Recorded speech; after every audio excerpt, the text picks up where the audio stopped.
Welcome, everybody. I'm Maury Weinstein, president and co-founder of System Source, in a topic that I hope will be of benefit to you today: urgent security lessons from Verizon's analysis of 22,000 security incidents. I've placed my phone number right here in the middle of the screen, and don't hesitate to use that day or night. It does reach me at night if you hit 1. If you feel that you're sliding backwards somehow, or there's something you think I should know, don't hesitate to contact me. Don't hesitate also to use the question box or the chat box for today's topics. Those of you who have asked some questions during the registration process, I have your questions in front of me, so you don't have to repeat them. But if at any time you want to contribute your expertise or ask questions, don't hesitate to use the chat box or the question box. We hope you're enjoying your pizza, and if you haven't received your pizza, pizza is a bit of a lost start in terms of delivery. Please check your front door or your reception desk, and then contact Julie at jdellinger@syssource.com. Thanks, Julie, for putting together today's event. During the webinar, you'll be in presentation mode, and don't hesitate to view the webinar in full screen mode. There'll be plenty of data, so you'll probably want to keep it in full screen mode. And we talked about how to submit questions. I thought we'd go to commercial for maybe 15 seconds, and then we'll get right into the meat of our presentation. People come to us to help us mature their IT and audiovisual operations. To do so, we use the work in our training center, hopefully for higher productivity for your staff, or higher productivity in your help desk. For example, we train about 5,000 people, we're running about 4,000 people a year in a variety of topics. We've trained over 300,000 people since creating the training center in 1983. Much of our work is done virtually today. We did deliver 1,082 AI classes last year. We counted one by one. And I think you'll probably enjoy some training if you have a gap in knowledge or a thirst for knowledge. Presentation systems is where we keep the folks. There are about 10 people just involved in creating conference rooms and huddle rooms and auditoriums, digital signage for public areas. All of that it works in our presentation systems area, including all of our Teams rooms expertise. Consulting is where we keep our heavy hitters. These folks average 30 years of tenure each, and provide much of our security analysis, cloud migrations, on-premise upgrades, all of our SAN work. It goes on in this area. Cloud services is code word for our data center. We've been running data center in the Hunt Valley headquarters since 1995. So we took our cloud blinders off many years ago. And today, much of our current work is being done, of course, in Azure and AWS.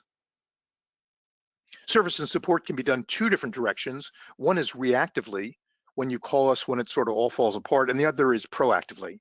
Much of our work is being done proactively in our managed services operations. If we maintain efficiently enough, there may be enough money left over in the budget to refresh the environment once in a while, and that is the role of our configuration facility and warehouse here in our Hunt Valley headquarters. By the way, if any of you haven't stopped in for our computer museum tour, we have a large computer museum. It's probably the second largest on the East Coast at this point, and there's over 1,000 pieces on the floor. We worked pretty hard on that, and we used the COVID period to double down on our museum. Don't hesitate to come in for a tour. A lot of fun there. Our management event series, of which this is a part of, is continuous. So we've got lots of other ones. And if you keep an eye on your email screen or the front of our webpage, you'll find things like learning from our 167,000 completed IT support tickets, building cost-effective and crisis-free IT teams, all kinds of management events that I hope are a benefit to you. Our upcoming webinars are in front of you right now. We have a new format in presentation systems where we run through top 5 in 10 or 15 minutes. It's a real fast-paced, well presented. And of course, one of our most popular events of the year is bound to be anything related to AI, in this case, from data to decisions, AI inside Power BI. That's March 3rd. Don't hesitate to sign up for those, or keep an eye on the webpage or your email screen. The agenda for today is in front of you. We'll start off with your security agenda. We'll wander into various patterns. These are the breach patterns that we talk about when we cover the Verizon report. We'll take a look by industry, and then we'll talk about finding your organization's security comfort level, inexpensive security wins. Some of security can be quite inexpensive. and then helping top management make security decisions, one of our roles, our key roles. So let's start off right on top with your security agenda. Security agendas usually come down to one of two, and sometimes they overlap. Many customers are seeking research-driven direction to optimize security. They're in the same boat I am. They hate useless spending. No one-size-fits-all approaches. Maximizing security at lowest cost is the goal. That is really how we use the Verizon report. Verizon is our playbook for those seeking research-driven direction to optimize security. We do have clients, a few of them, that are following solely regulatory or other external direction. It could be a board of directors, it could be DoD, could be a regulatory standard in the finance or healthcare industry solely. So this report, of course, doesn't really help you because you're following those standards solely. Of course, we've got plenty of clients that are doing both. So for those that are on number 2 security agenda, that's really why we're here today. A quick briefing on the Verizon report. It represents the work of about 100 organizations. So about 100 organizations contribute their breach and incident data. We'll talk about the definitions of that in a moment. Everyone from Akamai to Zscaler, Secret Service is in there. So that's a database that Verizon maintains that 100 organizations contribute to. There are two key words in today's presentation. One is incidents and the other is data breaches. Incidents is where security penetration has been proven, and data breaches is where data is proven to be lost. Data breaches is a subset of incidents. For many years, that subset was 5%. You can see now it's more than 50. That's a big change from many years ago. It is in its 18th year, so that some trending is possible, but note that is a sample of convenience, which means if one of the organizations drops out, if Symantec doesn't report this year or Secret Service is busy doing something else, the data changes a little bit because the contributors change from year to year slightly. It is categorized by 17 industries. So this for me is fabulous because the Verizon report gives us really two things. One is focus, where we can focus on a small number of proven solutions by industry. And there are 17 industries that were covered. Unfortunately or fortunately, there are at least 10 industries covered by the participants in today's calls. So we're going to cover 3+ of them and offer to help the rest of you with your industries. I picked the 3 most popular. It is worldwide. There are victims that are contributing in the database in 139 countries. And for those of you who remember and probably trying to forget the CrowdStrike event where we woke up and the world was a bit of on fire, depending on whether you're running CrowdStrike or not, that was included as an availability only incident in the database. And Verizon says it's underrepresented because they didn't know exactly who was affected. But they, the Delta and Microsoft and all the CrowdStrike and all the vendors continue to sue each other, I think, over it. It was a bad day. So let's start off with who we're fighting against. If we're at war with the security folks, the bad guys, we probably ought to figure out who they are. Well, it turns out that on an 80 or 90% basis, and this is the first time you'll see in today's deck that the 80-20 or 90-10 rule is in place. We love the 80-20 and 90-10 rule. It helps us focus our budgets and our attention. Organized crime is the number 1 at 80 to 90%, depending on whether you're a small or large business. They divide small and large businesses by 1,000 employees, switches from small to large. Organized crime is not the mafia. It's a bad guy with a plan. And the good news is our plan just has to be better than his or her plan, and then they'll move on to somebody else. So we cannot be a soft target, but it doesn't mean we have to be a hard target like a CIA or a FBI or similar. So that's who we're fighting against. It's important to start there. There are 2 thoughts in this slide, and I have labeled some of the key thoughts in today's, I've numbered them in today's deck. About 60% of breaches involve a human element. That actually has drifted down over the years. And you would consider that perhaps good news. Drifting down is better than drifting up. However, it turns out that that's as a percentage of 100, and other things are coming up. You'll see some evidence of that in ransomware in just a moment. So the human element is coming down on a percentage basis, although it was even with prior years data right here on the right-hand side of the graph. But that just means in this case that other things are becoming more dominant. So let's go back to this thought and look at number 2 right here in the middle of the page. 30% of breaches, remember breaches is the data is proven to be lost. That's the more serious of the two measurements, breaches and incidents. 30% of breaches involved a third party. Now, Verizon defines third party involvement, including software vulnerabilities. So if Microsoft or SolarWinds or somebody dumps a patch on you to patch some problem that's been there either a long time or short time or whatever, that's included in this middle section.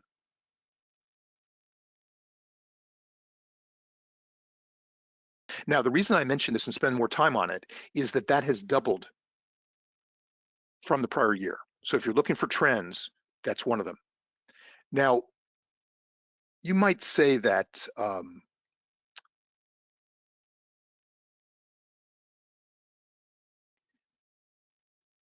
this is, of course, any partner that you have. This includes suppliers, vendors, hosting providers, outsourced IT support, folks like us, and where there's some level of trust and privilege between business partners.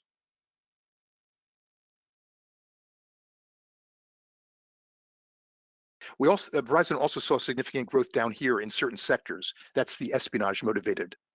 But they thought that that might be related to a change in the contributors, the people who are contributing to the database.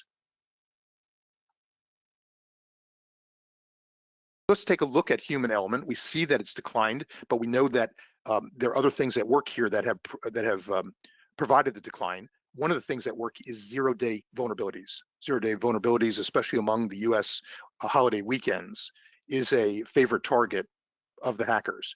And that has brought this number down as a percentage of 100, but doesn't mean that we should rest on our laurels.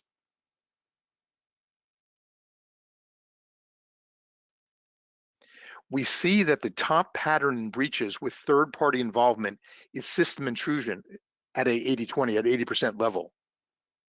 Now, you may say not every definition of third-party involvement in breaches would consider including vulnerable software.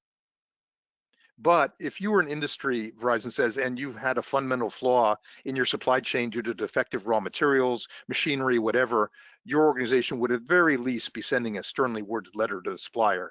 So that's sort of their justification for including software vulnerabilities in the third-party involvement. So that means that we have to do a better job at evaluating who we're doing business with, who we have software as a service relationships with, for example, especially since these availability incidents, including the CrowdStrike incident, are getting attention from cyber insurers, which means less coverage at a higher premium.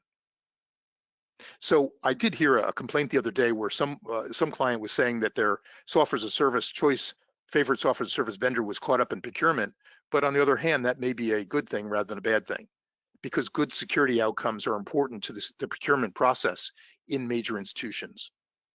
You've got to have plans in place to address repeat offenders. That's important. Those that continually provide us risk.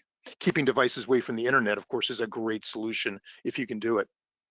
Instrumentation, healthcare devices, and talking with vendors hosting your data in their environment, those that are connecting to your environment.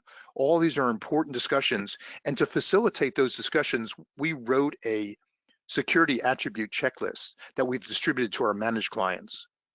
This checklist actually has system source here and all the answers to the questions for us, and has rooms for various partners for you to ask questions of them. These questions were what partners have persistent remote control agents on your systems? That's a really important question. What partners have access to guest wireless only? What partners practice acceptable security practices internally? Lots of questions to ask. One of our clients actually asked us to engage us to try to ask some of the big vendors these questions. Of course, they're not going to come to the telephone, the SAPs, and so on. So they'll send you to some web link or something like that. But anytime you can ask these questions, you may have a better outcome, especially since third-party involvement is 2x last year. Security, either incidents or breaches, whatever this pattern covered, this was breaches right here, 2x last year. Moving on to ransomware, we talked about ransomware going up. It is a 37% increase from last year's report. That's 25 report versus 24 report.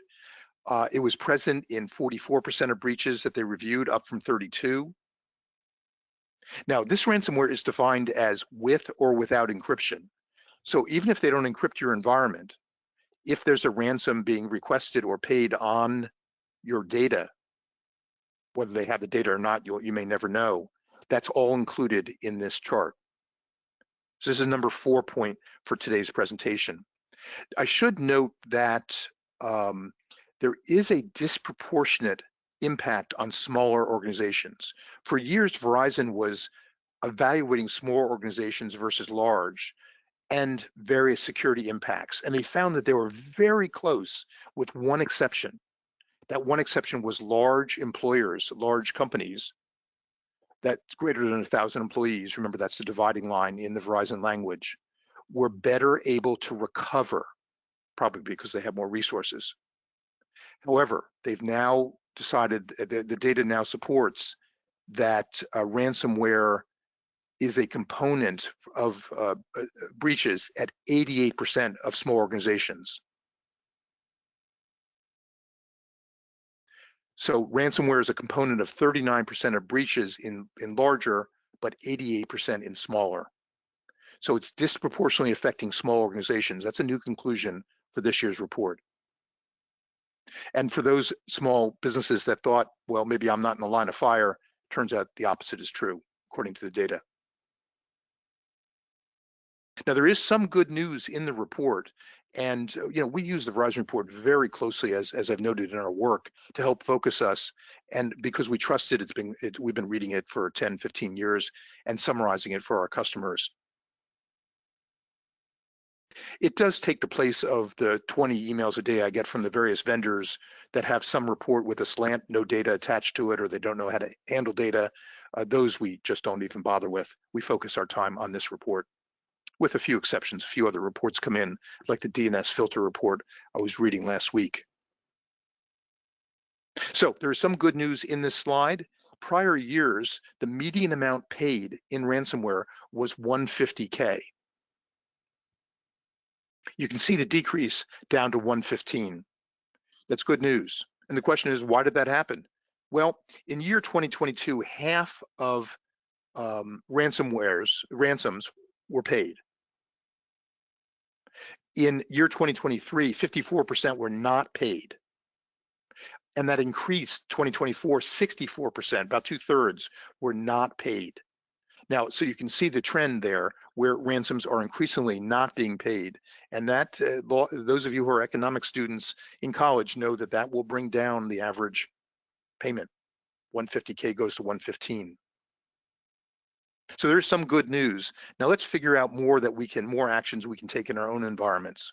So Verizon each year asks a few questions that you and I are probably curious about, but we don't have the data to draw any conclusions. So one of the questions they asked this year is if they peek into InfoStealer malware logs, these are the credential logs that are stolen, they found that 30% of the compromised systems can be identified as enterprise licensed, usually having a Windows enterprise license or something like that. So 30% of the compromised systems, according to these logs, can be identified as enterprise licensed. But here's the problem. Half of those, 46% of those compromised systems that had the corporate logins in the compromised logs were non-managed and hosted both personal and business credentials. 46%. Those are the green things in this graphic, 46%. So 46% were hosting both personal and business credentials. That's likely attributable to a bring your own device program, or maybe enterprise-owned devices that are being used outside your policy. So Verizon goes and concludes that if you don't choose to have a BYOD policy and don't enforce what sort of devices have access to your networks, the BYOD policy can wind up being chosen for you, and you may not like the results. We've taken a lot of action on this internally and have encouraged our clients to do the same thing to make sure that the usage is business only. So that opened our eyes there. That's number 5 thought for today. Number 6 is in front of you. Some of you have joined us today to figure out what the impact of AI is on our security practices. And the answer to the question is it's mixed. So this is an impact area. So what Verizon found is that about 15% of employees during their data period were routinely accessing AI systems on their corporate devices. Well, that's neither here nor there. That number, I'm sure, is way up since then. Routinely accessing means once every 15 days at least. However, of those that were using, a large number of that 15% were using non-corporate emails as the identifier on their AI account. That's 72% were using non-corporate emails. That's trouble for reasons you know about. So these systems may not be a part of the sanctioned applications, or they may be being used outside sanctioned applications, that may be personal use, who knows. But we've got to make sure that we have our protecting of our data, that we're not leaking our data into the AI models. And of course, most of you know that in Copilot, if you log in using your 365 credentials, you'll get the green lock in the upper right-hand corner that you see on your screen. That lock tells you your data is being protected. And of course, in the ChatGPT, if you have a paid license, you know that your data is being protected by default. So that's a dark side of AI security, is making sure our data is not leaking into the models. There are ways to prevent that, and we've got action items among ourselves to make sure that's true. Teaching people, if you're using Copilot, to look for that green shield is important, and apparently not widely done, because 72% were not using corporate credentials in their AI engine. On the flip side, number 7 thought for today is, what's the impact of AI-assisted malicious email creation over time? So AI became fairly popular right here at the end of 2022. That's when OpenAI opened their doors, opened their product lines, and so on. So if you accept that AI became vastly more popular at the end of 2022, gradually, you would expect that the percentage of AI-assisted malicious emails would probably go up quickly after that, but the data doesn't support that. So it appears that the bad guys either don't need AI, maybe they're doing so well already, or they're playing with AI just like the rest of us, and they haven't perfected their approaches yet. So because this is a straight line and not an escalating line up, Verizon's concluded that AI-assisted malicious, AI is not really assisting malicious emails in any substantial way yet. Number 8 thought for today. There is a big trend going on right here in exploitation of vulnerabilities via edge devices, including VPNs, firewalls, and so on. That number, 22%, is 8x versus last year. So if you've come today looking for trends, maybe I better change from yellow to,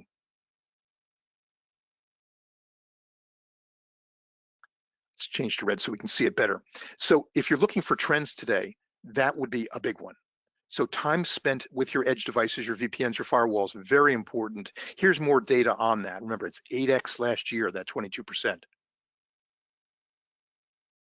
So what supports that? Well, it turns out that the hackers are giving us about 5 days between the common vulnerability and exposures, CVEs, and KEVs, which you know is known exploited vulnerabilities. They're giving us 5 days. However, for edge devices, they're giving us 0 days.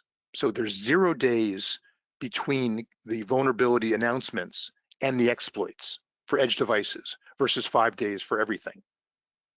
So the industry, luckily, and we've luckily, and hopefully you've done the same thing, reacted accordingly, because for the whole known exploited vulnerabilities, the median is 38 days to fully remediate. But the edge devices are being remediated at 32 days. So at least the industry recognizes the importance of these edge devices. Still 32 days a long time, but at least it's better than the 38 for all the vulnerabilities together. So let's switch over to some of the breach patterns. I'll be going through 5 or 6 breach patterns, and then we'll look at see in certain industries which one of these patterns are predominant at what level. So first we have to figure out what the patterns are. One is system intrusion, and you're going to see this heavily represented as number one in many industries. System intrusion are the more complex attacks, typically through numerous actions, stealing credentials, a lot of persistence, generally ending up in ransomware at a 3/4 level.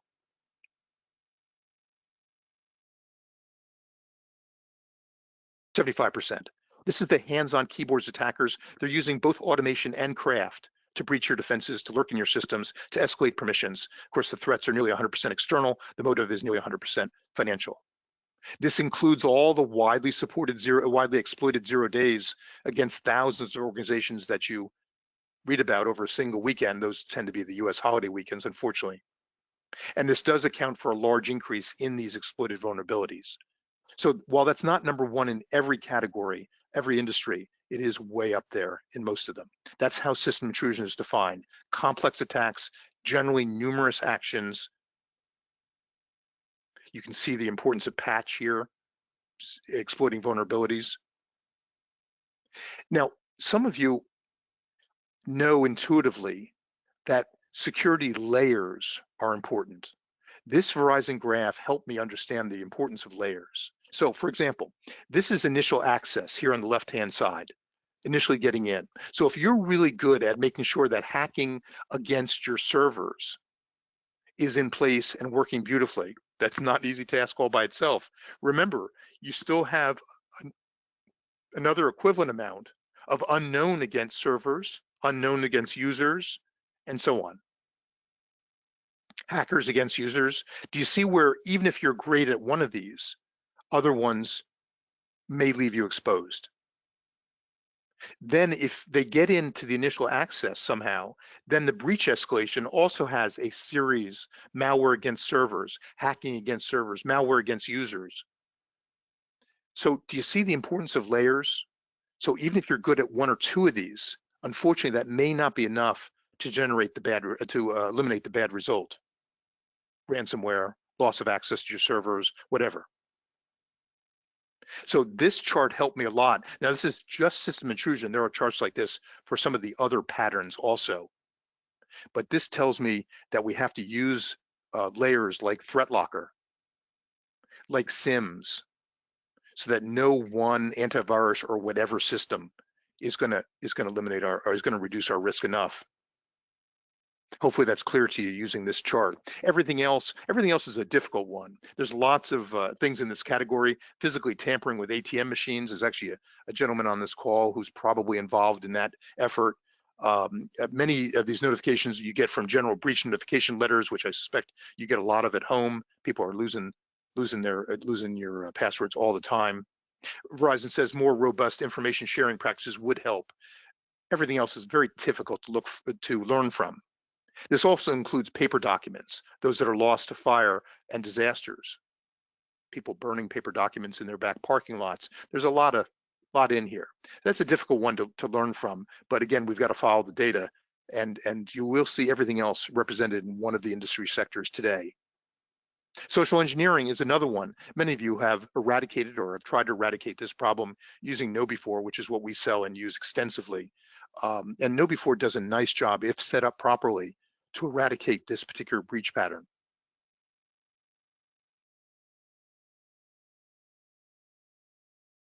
KnowBe4 is an interesting product. I suspect it's not the only one like this, in that if you don't set it up right, it actually doesn't do much. It's probably like your accounting software or other things that you use, including your CRM systems. If you don't set them up right, they're actually not particularly useful.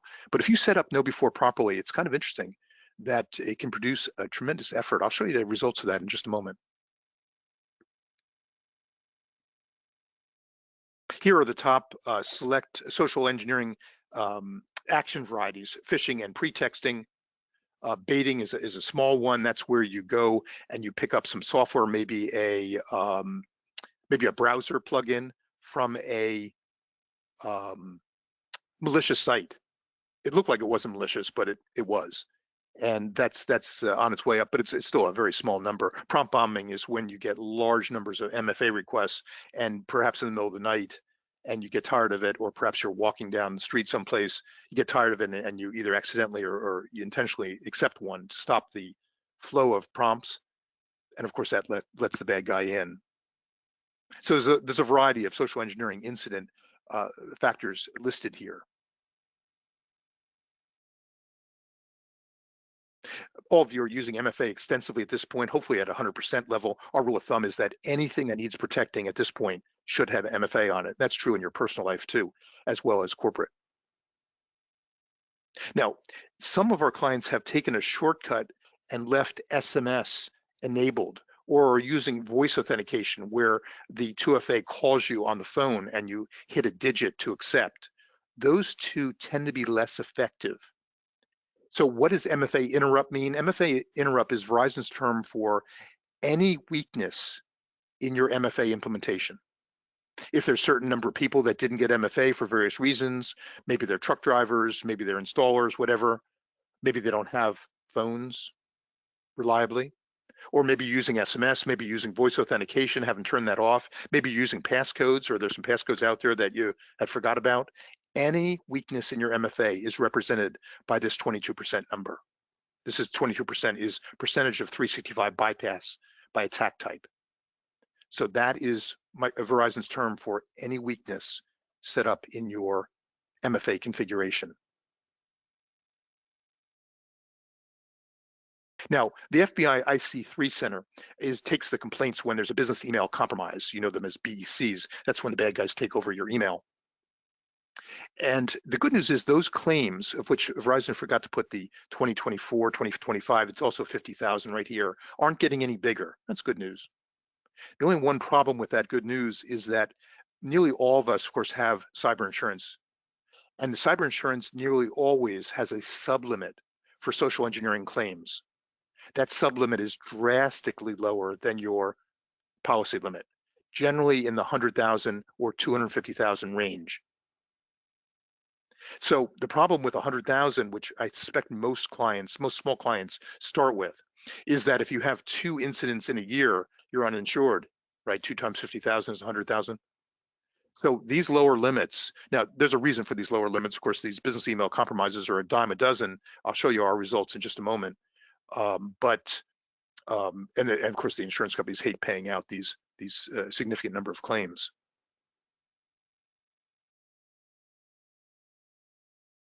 Now, Verizon does say there's one disappointment in this year's data, and that is after all of us doing so much phishing work, so much training, so much testing, phishing campaigns, there's still 1.5% that can be fooled anytime. Now, and I think we've seen that number even here internally. There's 1.5% that is a very difficult bar to lower beyond 1.5.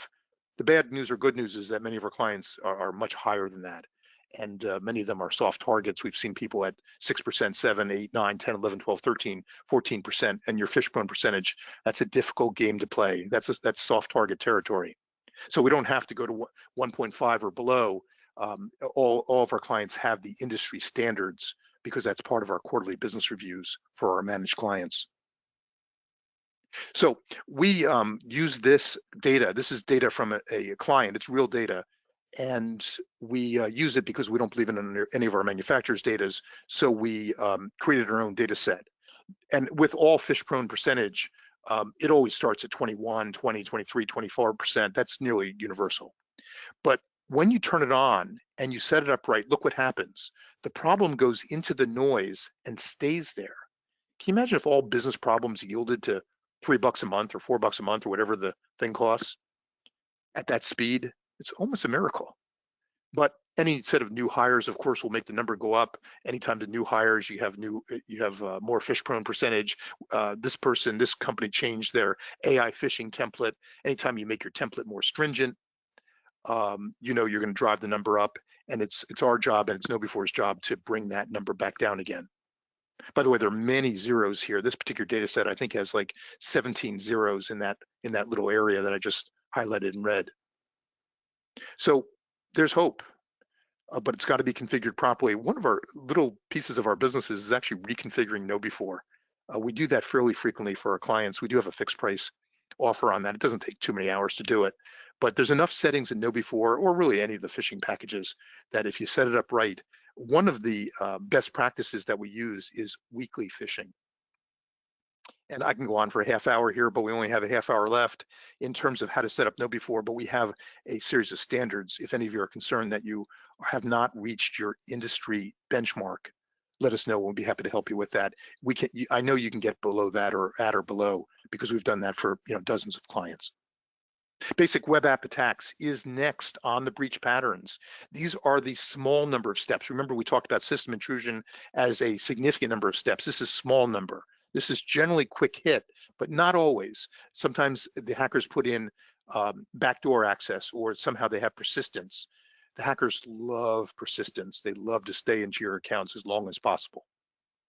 This is actually not phishing generated credentials. These are stolen credentials. They're not from social attacks, but they're either guessing at your credentials or brute forcing them. So that's an interesting twist here on basic web app attacks. I promised you look at our internal data. We manage about 2,600-ish workstations and servers, so that there's a lot of users behind that window, of course. And this is our internal data on fraudulent logins. You can see that fraudulent logins hit 10 per quarter. Now, when you yield your email to the bad guys, that's just not a good day. It takes about 16 steps. We have a protocol for getting the hackers out of these email accounts. But look at the progress being made, and we're not taking credit for it totally. Our customers are doing better in phishing. They're doing better by buying Microsoft licensing that helps us bring this number down, but we were able to get it down to 1 in the final quarter of 2025, and of course the first quarter of 2026 not finished yet. So we've been able to take this problem down into the noise, but with our customers' help, of course. Miscellaneous errors is another breach area. You'll see this. The top 3 attributes underneath this are misdelivery. When you get mail at home from your local hospital or insurance company, sometimes that mail has been miscollated, where the wrong contents is in the wrong envelope. That's actually fairly popular. That's about half of miscellaneous errors right there. Misconfiguration is generally leaving default credentials in, and publishing error at only a 9% factor is when you have data that should be private on your website or was posted early. So unfortunately, in miscellaneous errors, there's generally immediate loss, because when that mail goes out in the mail, you can't get it back. So almost all the incidents here were breaches, almost 100%. And it does include paper documents, as we spoke about. So you'll see that in certain sectors. Now, today, as I mentioned, there's people come in today's session representing 10 industries, maybe more. I counted them quickly. So I had to narrow it down because we only have an hour together. So the top categories are finance, healthcare, and construction. And I'll cover those 3. And for those of you who are not in those sectors, I'll show you the small and medium data, business data, so that you can learn from that. You can always write a note on your evaluation. It says, Maury, I want to know more about my industry. I don't care about entertainment or nonprofit sector or whatever. I want to know about my industry, and you didn't cover it. So I'll be happy to take you on a one-on-one, and we can go through that. It wouldn't take too long. So starting with the healthcare folks, we have a number of healthcare folks. You have NAICS codes of 62, and we'll be taking a look at the top breach categories in a moment. The reason I put this threat actor 67% internal in red is it's unusual. Among the various sectors, it's generally external is bigger than internal. In healthcare, it's the opposite. Now, that actually has changed over the years. In healthcare sector, people used to spy on their neighbors and friends and relatives using their computer systems. That's well down, but there are other factors at work now that bring up the internal threat actor percentage. And I'm going to show you that in just a moment. Of course, the data compromise is about half medical. The attack patterns have remained the same from prior year, but changed position. So let's take a look at them. Top healthcare breach categories. In order: system intrusion first, everything else second, miscellaneous errors third. So let's break it down a little more. Healthcare breach categories, this 74% number tells you that if for some reason you can conquer these 3 areas, this represents 74% of healthcare breaches. Do you see where the 80-20 rule is very powerful? So working on something outside these areas is interesting, but not as interesting as working on something inside these areas. This is the top 3 ranked in order, 74% of breach categories right here. So we've already talked about them. The plus sign means that's an increase in that category for this industry versus the prior year. So system intrusion's up, everything else is up. Remember, we can't learn too much from that because there's little information. Miscellaneous errors is down. It's good news. Remember, misdelivery, including paper documents, is in this sector. Misplaced paper documents, people finding stuff in dumpsters. So those are the 3 categories. System intrusion are the complex attacks, generally ending up with ransomware. Everything else, unfortunately, we can't learn too much from. And miscellaneous errors is well down, which is great. We're making progress on that. Misdelivery is the big one. That's healthcare breach categories. If you can conquer all 3, and that's a big if, I know that, that's 74% reduction in breach categories, in breaches. Finance and insurance is next. Remember, external actors is now at 78%. It's a big difference from the healthcare sector. Modems are financial at 90. Let's take a look at the categories. Also 74%. System intrusion 1, social engineering 2. That's why it's so important to have your know before or whatever phishing package you're using well tuned. Number 2 in the top 3 breach categories. Number 3 is one that I think we went over, basic web app attacks. These are using generally stolen credentials or easily guessed passwords to access your web apps, many times email. So those are the 3 categories that we should be working on together in F&I. For the insurance folks on this call, and there are multiple, your NAICS code starts with 23, external at 97. Remember, that's very different than healthcare. That's why we're covering them separately. Financial motivation at 77, getting some espionage also in this category. So here are the 3 breach categories. If for some reason, working together with us or by yourself, you're able to conquer these, it is 96% of the breaches that you'll be preventing. Very powerful to have this. Remember, they're ranked 1, 2, and 3. We can help you with number 2. Number 1 is partly a patch and all the things that you know about to do to prevent those complex attacks, making sure that we have monitoring systems in place in case people are lurking in our systems, looking to increase their permissions. Those are the 3 breach categories in construction. Remember, there are 17 industries covered total. We've covered 3 just to keep the time down today. Those of the rest of you, we can talk about your breach categories, but I thought I'd offer small and medium business. Remember, in the Verizon world, it's less than 1,000 employees. Verizon reminds us that large organizations see ransomware comprising 39% of breaches, but small and medium businesses are experiencing ransomware at an 88% level. Very big difference. Maybe the hackers know that the small and medium businesses won't have some of them don't have the wherewithal to recover and need to pay the ransom. That probably is true.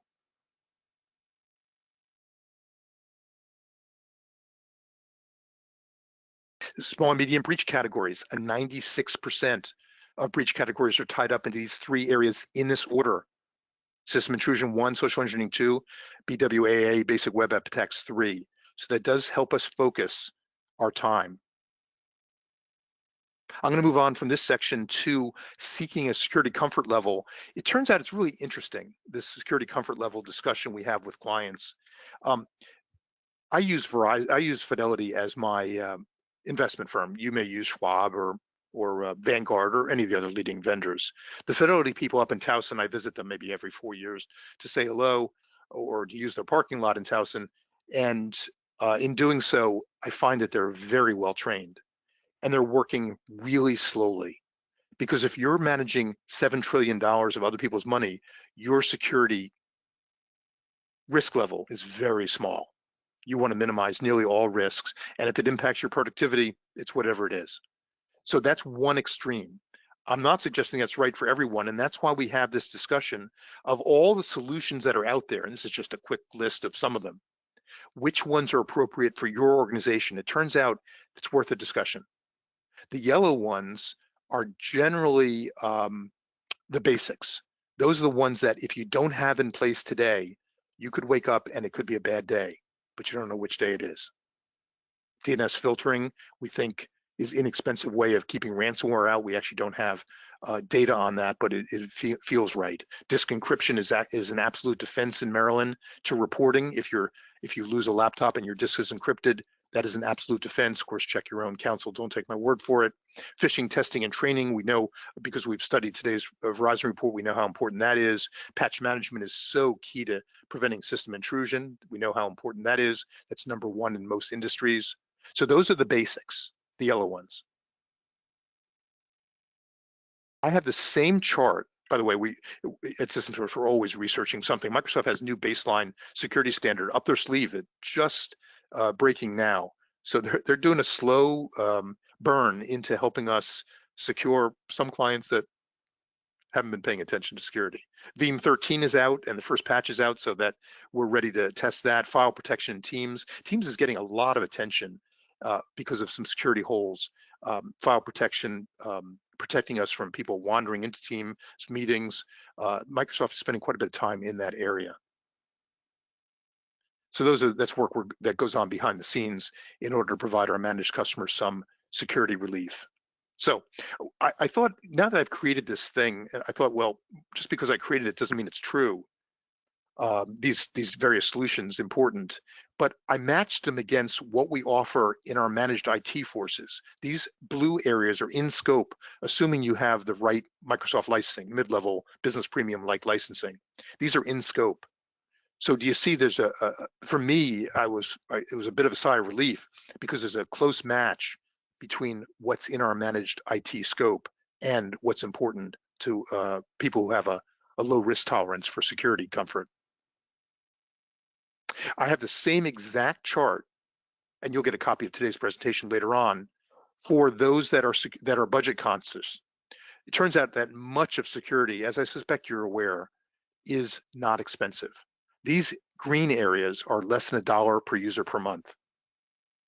Enhanced financial controls, there's no cost to that. That makes sure that your last line of defense is your enhanced financial controls before malicious money is sent to the bad guys. 2FA often is a low dollar item. RDP port checks, low dollar item. So that these are all really low dollar items. Obviously, there's some labor involved.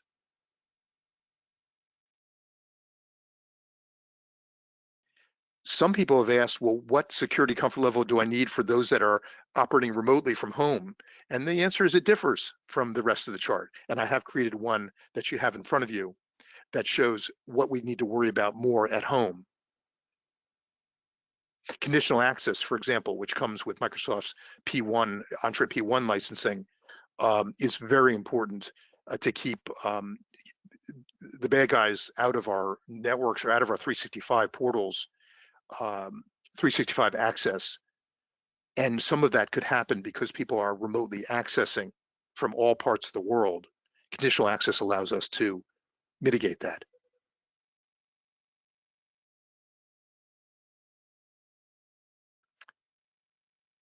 So those are some charts I hope are helpful. You can pick them up in today's presentation that was emailed to you. That will be emailed to you after today's event.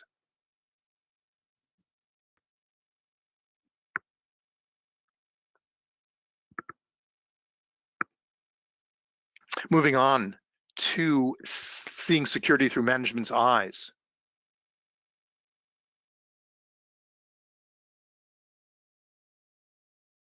I think we have a role here, an important role, of helping managers make security decisions, including the questions of who's going to do all this work, including budgeting for future lifecycle software maintenance.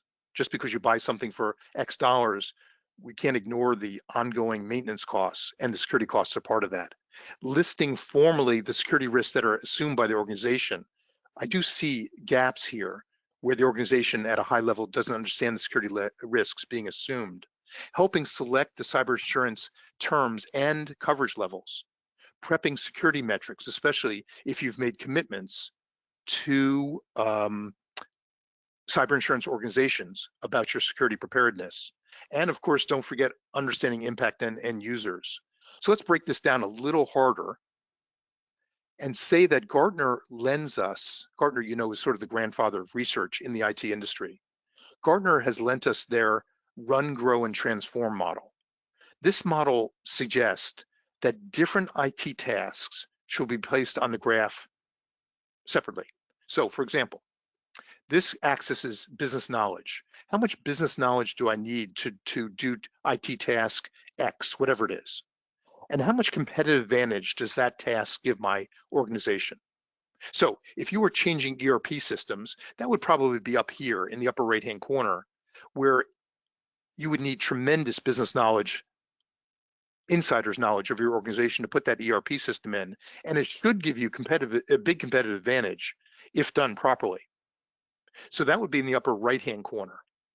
If you were putting in a new dashboard system in your organization, that would probably be up in the right-hand corner. If you were managing your 365 portal or doing daily backups, where would that be? Gartner says. The answer is probably in the lower left-hand corner. Those activities give you relatively little competitive advantage. Everyone should be doing them, and doesn't require a lot of intimacy with your organization to execute. So do you see where Gartner's suggestion of putting your tasks, IT tasks, against the run, grow, and transform model, against this graph, this axis, helps us understand better, because once you overlay the run, grow, and transform model, some things pop out at you. What Gartner suggests is those tasks in the upper right-hand corner, like installation of ERP systems or dashboard systems, you own those. Those are yours. The tasks in the lower left-hand corner, like the examples we have of checking backups daily or 365 portal configuration or KnowBe4 configuration, whatever, those you outsource.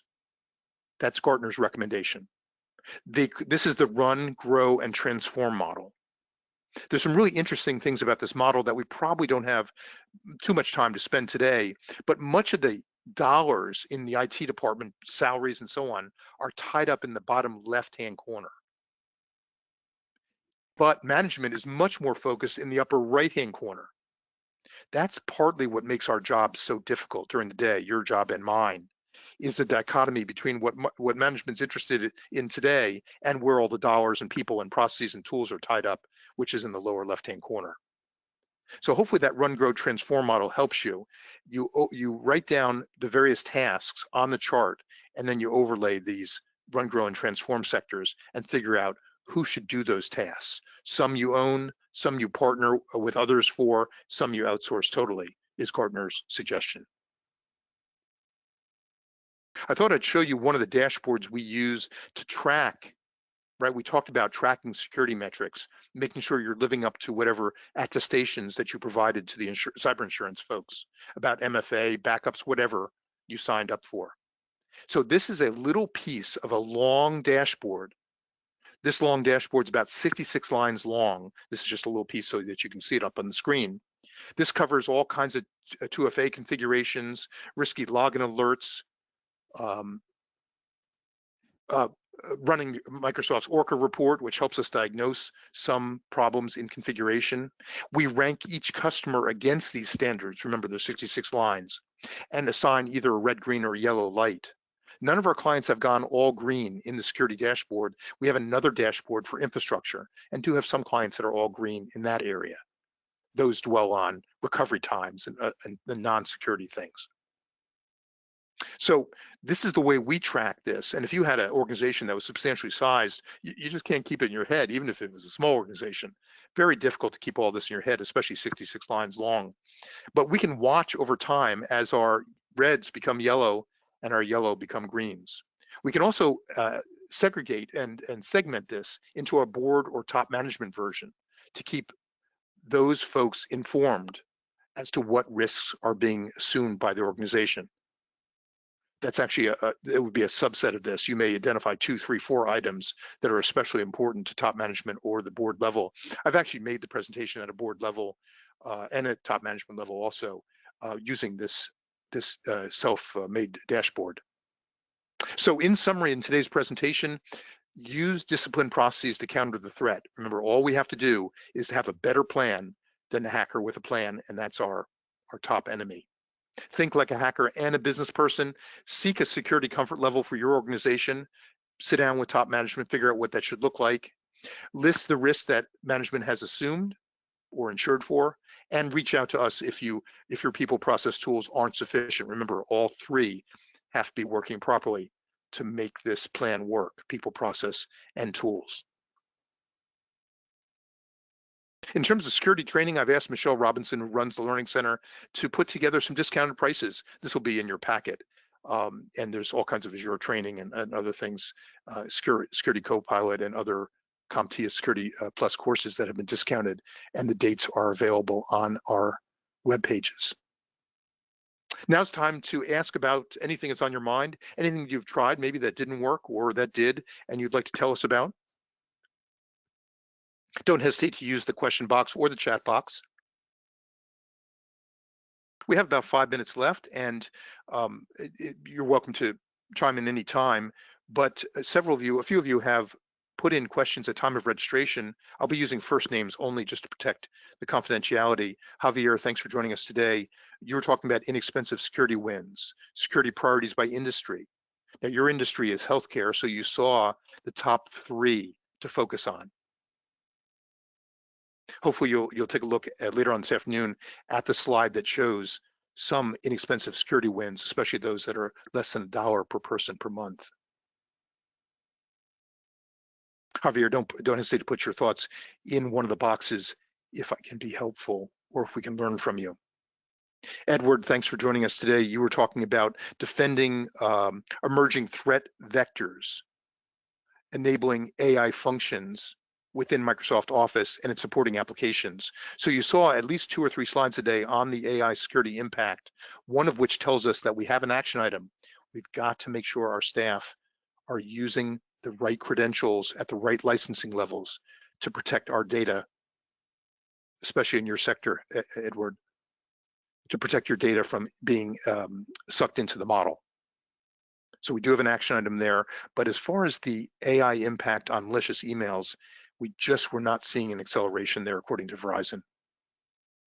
Scott, you were asking about security learnings and trends. I hope you saw some trending today. You saw some 2Xs, you saw some 8Xs, and we need to respond quickly to those. Hackers aren't waiting around, waiting for us to digest the 100 and more pages in Verizon that we digested here today. Christopher, welcome. Lessons learned and applied. I hope you saw something there. Don't hesitate to let us know what you've learned, and hopefully something's actionable from today's. Matt, welcome today. And you saw some of this in a recent business review as you're a managed client. How do we prevent attacks without spending excessive time and money? Both important questions. Happy to review it with you any time, but you did see many solutions, less than $1 per user per month. Pretty impressive that a good bit of security is not expensive, at least on a variable basis. More questions coming in, Alan, welcome. Thanks for the compliment on that.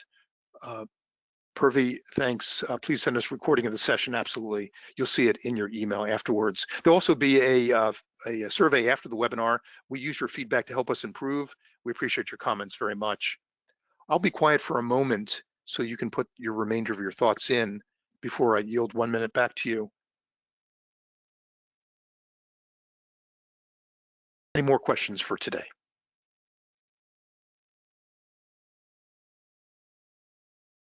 Then I'll yield 2 minutes back to you. Some people say the greatest gift between business people is sending them away from the meeting early. And thanks for your time today. I hope you have a good day.